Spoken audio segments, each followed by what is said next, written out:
Merci à toutes et à tous de nous rejoindre sur les antennes de Ma Bannière Télévision. Immense est notre joie de vous servir à travers ces nouveaux journaux. Début imminent des travaux de réhabilitation de la route nationale numéro 14, tronçon qui va du rond-point Kinkanda dans la commune de Matadi au poste frontalier entre la République démocratique du Congo et la République sœur de l'Angola, donc au poste frontalier Ango-Ango. L'annonce a été faite ce mardi 11 avril 2023 par le commissaire général en charge des infrastructures et travaux publics ITPR Léopold Mbadou au cours d'une cérémonie ou d'une séance d'essai de la logistique de la société Xinjiang qui va donc exécuter ces travaux de réhabilitation de cette route, couplé également à la construction d'un bâtiment moderne intégré qui va abriter les services d'ordre opérationnel au poste frontalier Ango-Ango, Pacifique Mwanda et Ronsard Kondé. Il n'y a plus d'incertitude au sujet de la rénovation de la route nationale numéro 14, tronçon compris entre les ronds-points Kikanda et la frontière Ango-Ango dans la commune de Matadi. Après essai et vérification des engins de l'entreprise exécutante Xinjiang Construction et Sarel RDC, le ministre des UTPR, Léonard Mbadou, annonce les débuts imminents des travaux. Cette séance de travail s'est déroulée ce mardi 11 avril 2023 à quelques mètres de la frontière RDC-Angola, à la première barrière. Satisfait de la qualité des engins, le patron des ITPR au Congo central a fait tomber le voile. Avec l'autorisation de son Excellence, Monsieur le Gouverneur, nous allons commencer les travaux préliminaires pour Ango-Ango. Parce que si nous tardons encore 2-3 jours, il y a des ponts qui vont se casser ici. En attendant la conclusion de protocole d'accord avec le ministère des ITPR, le contrat de sous-traitance avec l'Office des routes. En tout cas, la province est dans l'obligation de commencer les travaux préliminaires pour soulager tant soit peu la population. Avec ces partenariats, Xinjiang, province du Congo central, au fait, c'est un ouf de soulagement. Le financement, c'est d'abord le gouvernement central. Vous avez vu le ministre national des ITPR visiter ces tronçons. S'agissant de la durée des travaux, le directeur général de Xinjiang Construction Sarel, M. Yumba José, fixe l'opinion. On commence le travaux préliminaires de demain. On va réparer ces tronçons de 4 km. Mais quand on va commencer, parce qu'on ne va pas asphalter, on va bétonner cette route. Le bétonnage va nous prendre pratiquement 6 mois parce que cette route est beaucoup fréquentée. Si je ferme cette route totalement, on va vraiment handicaper les activités. Et ça serait un manque à gagner à la province. Nous allons fermer une bande pour travailler. Si notre bande est finie, et puis on va de l'autre côté. Cette route d'intérêt capital se dégrade du jour le jour. Si rien n'est fait, elle risque de se couper en deux au niveau de ces ponts. Plusieurs explications ont été fournies au ministre à propos de cet ouvrage. Nous changeons de chapitre. Mesdames, Messieurs, les activités du mois de mars dédiées aux droits de la femme ont été clôturées sur l'ensemble de la province du Congo central le 7 avril du mois en cours par la ministre provinciale ayant dans ses attributions les genres, famille et enfants, Carole Kiatazabou. C'était au cours d'une cérémonie organisée dans la salle polyvalente Victoria à Kinkanda dans la ville de Matadi. Le mois de mars dédié à la femme s'est en allé, mais les combats de la femme continuent. C'est dans la salle Victoria à Matadi, chef-lieu du Congo central, devant plusieurs membres de l'exécutif provincial ainsi que plusieurs autres personnalités que la ministre provinciale du genre, famille et enfants Carole Kiatazabou Itambo a procédé le vendredi 7 avril 2023 au nom du gouverneur de province à la clôture des activités liées au mois de la femme sur toute l'étendue de la province, chère à Simon Kimbangu et à Kassavubu. Le mois de mars de cette année était placé sous le thème international pour un monde digital inclusif, innovation et technologie pour l'égalité des sexes. S'inspirant de ce dernier et sous l'impulsion de la vision du président de la République, son Excellence, M. Félix-Antoine Tshisekedi Tshilombo, la République démocratique du Congo a choisi comme son thème l'éducation numérique égalitaire pour la paix et l'autonomisation des femmes et des filles en République démocratique du Congo. Pour ce faire, le Congo central s'est tourné à travers de différentes structures provinciale à la mobilisation et à la conscientisation des femmes et des jeunes filles au sujet de l'importance de l'acquisition des compétences dans le domaine du numérique. Certes, le défi à relever est un grand pour y parvenir, mais devant l'ampleur des enjeux de l'heure, l'effort en vaut la chandelle.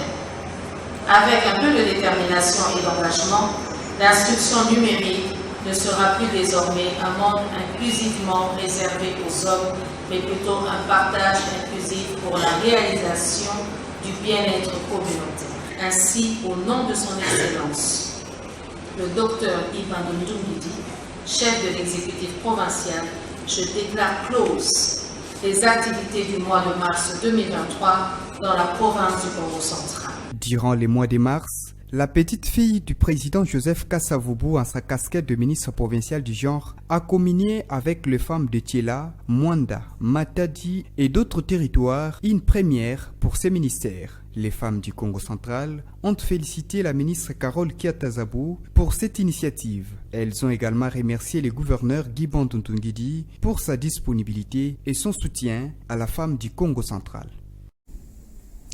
Lutte contre le banditisme urbain à Matadi. Le premier citoyen de la ville, Dominique Kodiambété, a organisé une patrouille mixte entre les éléments de la police nationale congolaise et ceux des forces armées de la République démocratique du Congo FARDC. Objectif principal, étouffer efficacement les phénomènes Kuluna. Le détail dans cet élément de la CELCOM, mairie de Matadi. Faisant de la lutte contre l'insécurité son cheval de bataille, l'autorité urbaine Dominique Kodiambété a lancé sur l'ensemble de la ville portuaire de Matadi une patrouille nocturne de 23h à 5h dénommée Kumba Kimbiku qui consiste à traquer les inciviques et amener un climat de paix sur l'ensemble de la ville. Accompagnée de la police et de la police militaire, l'équipe a sillonné le point chaud tel que les ronds-points Kianvu, les ronds-points Nzanza, Belvédère, Quartier Sud, Bézac et Pompage pour ne citer que ceux-là.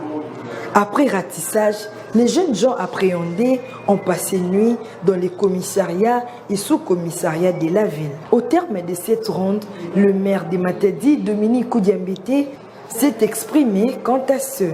Nous sommes en train de faire des patrouilles nocturnes pour décourager les inciviques. Parce qu'une personne normale ne peut pas inutilement se promener la nuit. Alors quand on se promène la nuit inutilement, vous devez être en ordre. Si vous n'êtes pas en ordre, nous vous arrêtons. Parce que de gauche à droite, nous apprenons ici à Pompage par exemple, c'est tous les jours qu'il y a des Kuluna qui surgissent pour déranger la quiétude de la paisible population. Donc nous sillonnons toute la ville de Matadi pour arrêter les inciviques appelés Kuluna, mais mode opératoire des terroristes.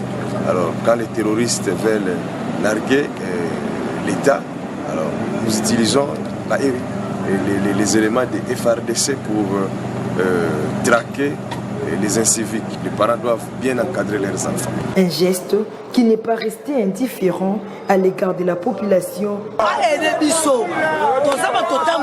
Que les maires nous aident vraiment en assurant notre sécurité. Nous devons nous sentir libres et à l'aise dans notre ville. On ne sait plus se promener la nuit à cause du phénomène Kuluna. J'ai même été victime à 22h.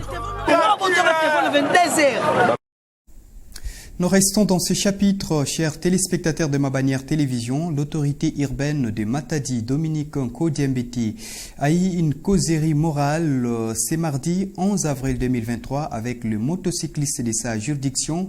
Deux thématiques à l'ordre du jour, la création d'une nouvelle taxe. Il s'agit là donc de la taxe des stationnements, 600 francs congolais le jour par motocycliste, mais aussi les renforcements de la collaboration entre les membres de l'association des motocyclistes, mais aussi les services de sécurité pour lutter contre les banditismes dans la ville de Matadi. Une fois de plus, un élément de la CELCOM, mairie de Matadi.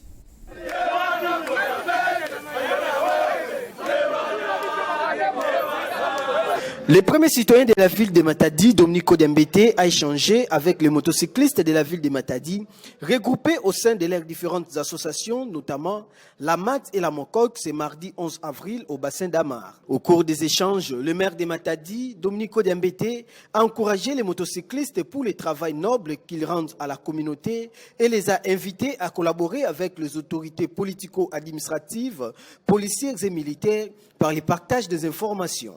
Contrairement aux faux bris qui circulaient sur la prétendue interdiction des mototaxis de circuler après 18 heures à Matadi par l'autorité urbaine, le patron de la ville de Matadi, Dominique Kodiambete, a encouragé la circulation de ces engins roulants 24 heures sur 24, que ces derniers s'identifient à travers les ports de gilets numérotés. Il a également annoncé la structuration de ces métiers par la création d'un centre d'apprentissage des motocyclistes lanceront sur les marchés des conducteurs de mototaxis qui ont la maîtrise du code de la route.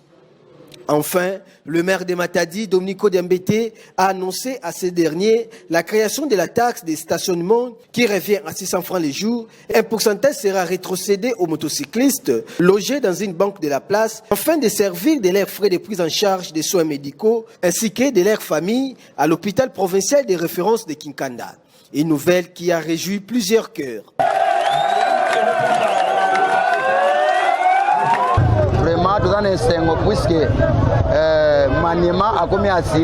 Nous sommes très contents de l'initiative du maire de la ville. Nous étions sans Valère, mais aujourd'hui, M. Dominique Kodiambete nous a valorisés. Nous soutenons la taxe de stationnement qu'il a proposée, car c'est pour notre avantage avec les soins de santé.